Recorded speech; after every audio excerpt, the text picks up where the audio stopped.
He became a police officer. And he was a group leader for a police motorbike group. Usually we call them in German die weißen Mäuse, the white mice, because they are dressed all in white.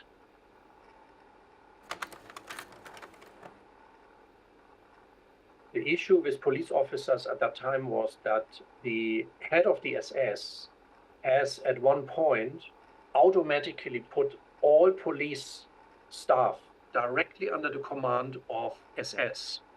So he became an SS officer.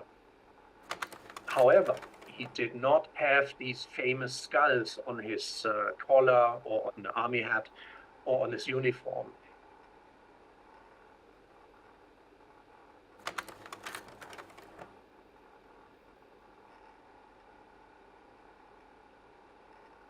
During the advancing troops from the east, from Russia, he helped to evacuate refugees, German refugees coming from the eastern areas. They put them on ships, and the ship then went through the Baltic Sea towards Kiel in order to evacuate them to the heartland, you can say, of Germany.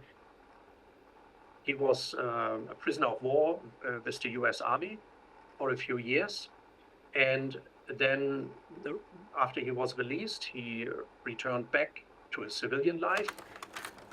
One time I remember I went, must have been maybe 10, 12 years old. My grandfather brought me to the subway station, and he pointed up to the area where there is a school built and said, look, this is where all the dead bodies were piled up. They were, like he said, about 10 meters high. It was just a huge mountain of just dead bodies, which they could not identify. So it was like bizarre for me as a child to hear this from him.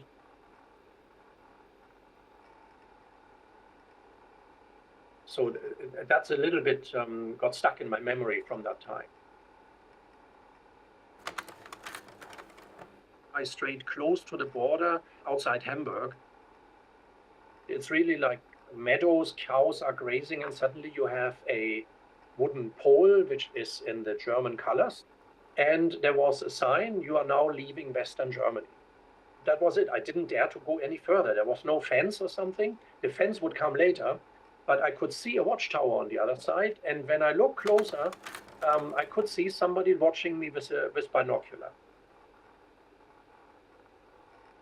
It was a status quo for us. So it was a normal way of life. You had East Germany, the GDR, and then you had West Germany. And it's unimaginable these days, but it was really existing. That was the reality.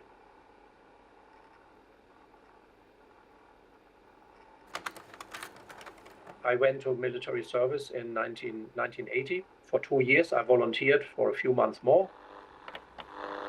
The times in the 80s were not very patriotic in general. The culture of my generation was, you don't really want to go to war for your country.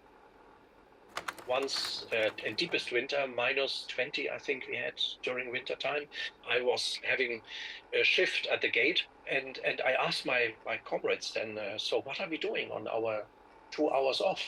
I cannot go anywhere and sleep in the open. I said, no, we have a trick. Because next to the gate is the jail. He said, you go into the jail, you lie down, we fold the bed down, and I lock you in. So the door snapped, and I slept for 2 hours in a heated jail. And then by the time I had to take my next shift, the guy knocked on the door, opened the door, and let me out. I was very thankful that I was thrown into a jail cell, which had a lot of heat. It was very warm, which was very nice. 2 times they tried to get me as a specialist. One time they wanted me to learn Russian and then eavesdrop.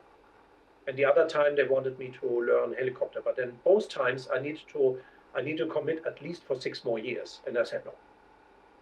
Yeah, that would have been interesting, but then we would not sit here, probably. That's a different story.